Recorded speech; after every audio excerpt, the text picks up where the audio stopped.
Thanks so much, Lou, and thanks to all of you for being here today.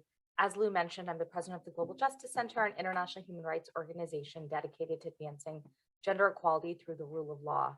We're a really proud co-signatory to this really important and very timely call to the UN Security Council. Building on what Myra and Lawrence have already highlighted, I want to focus on two aspects of this letter and its call.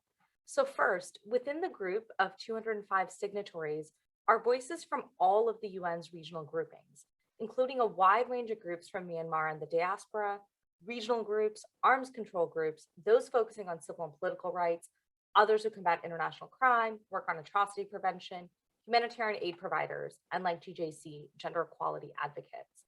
In other words, the call represents a broad-based global support for the people of Myanmar and the imperative for UN Security Council action.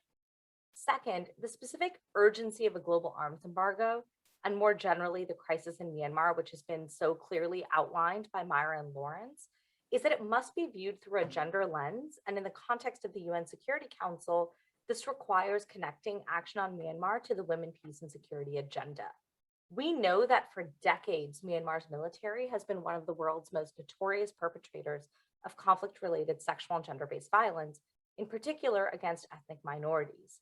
This appalling and unlawful trend continues to today, with harrowing reports of torture, sexual violence, and harassment against protesters and detainees. As recognized by the Arms Trade Treaty, there's a direct link between those using arms and sexual and gender-based violence. And that's why it calls on arms exporting nations to take into consideration whether the weapons or materials sold will be used to commit or facilitate serious acts of gender-based violence or violence against women and children. Well, let's be really clear. They have and they will.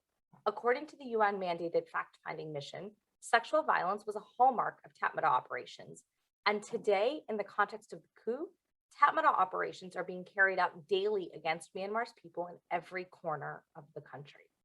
In addition, I also want to note the commitment to women, peace, and security must move beyond the agenda's protection pillar. Women have been at the center of the pro-democracy and civil disobedience movements in the country, and they must be at the center of efforts to rebuild the country through their full, equal, and meaningful participation.